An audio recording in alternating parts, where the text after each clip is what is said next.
Bhujung hydro power limited कम्पनीले आयोजना प्रभावित क्षेत्रका स्थानीय बासिन्दा, वैदेशिक रोजगारीमा रहेका नेपालीहरू, कम्पनीमा कार्यरत कर्मचारीहरू, सामूहिक लगानी कोषहरू र सर्वसाधारण जनताहरूका लागि आइपिओ निष्कासन गरी बाँडफाँड गरिसकेको छ। अब भने यस कम्पनीको आइपिओ डिम्याट खातामा कहिलेसम्ममा आउँछ भनेर लगानीकर्ताहरूमा जिज्ञासा रहेको छ। त्यसैले आजको यस भिडियोमा मैले हजुरहरूलाई Bhujung hydro power limited company नाफामा रहेको छ कि घाटामा रहेको छ, यस कम्पनीको फन्डामेन्टल कस्तो रहेको छ, यस कम्पनीको आइपिओ लगानीकर्ताहरूको डिम्याट खातामा कहिलेसम्ममा आउँछ र त्यसका साथै यस कम्पनीको आइपिओको कारोबार कहिलेबाट सुरु होला भनेर जानकारी दिनेछु। ढिला नगरिकन भिडियोलाई सुरु गरौँ।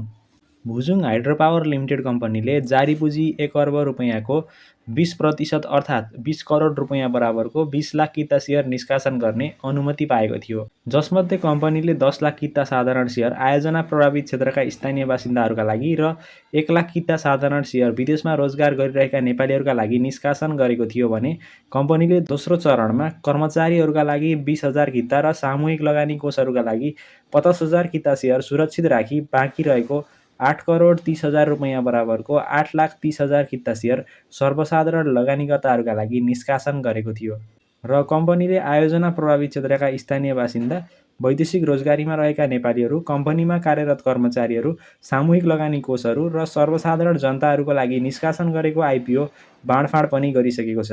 सर्वप्रथम कुरा गरौँ यस कम्पनी नाफामा रहेको छ कि घाटामा रहेको छ भन्ने विषयमा। आर्थिक वर्ष 2079-80 मा यस कम्पनी 1 करोड 46,90,460 रुपैयाँ नाफामा रहेको थियो।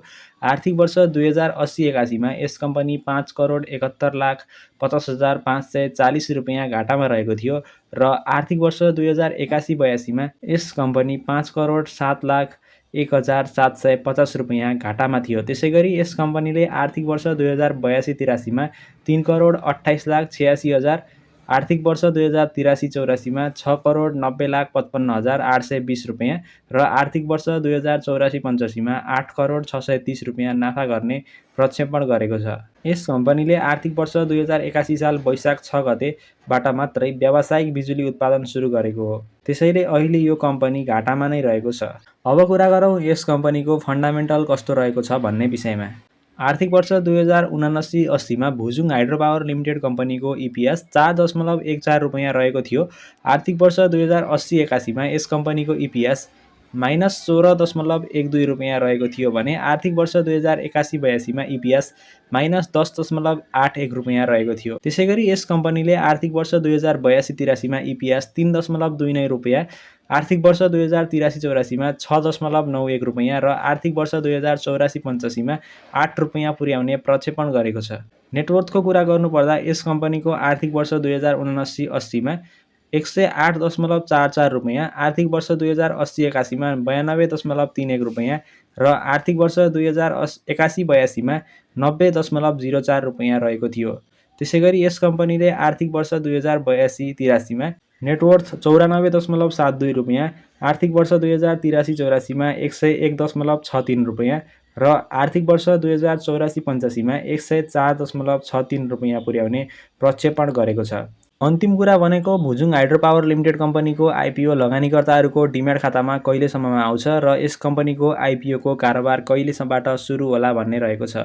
यसको बारेमा पनि बुझौँ है त। भुजुङ हाइड्रो पावर लिमिटेड कम्पनीको आइपिओ लगानीकर्ताहरूको डिम्याट खातामा फागुन महिनाको तेस्रो हप्ताभित्रमा आउनेछ भने यस कम्पनीको आइपिओको कारोबार फागुन महिनाको अन्तिम हप्ताबाट सुरु हुनेछ।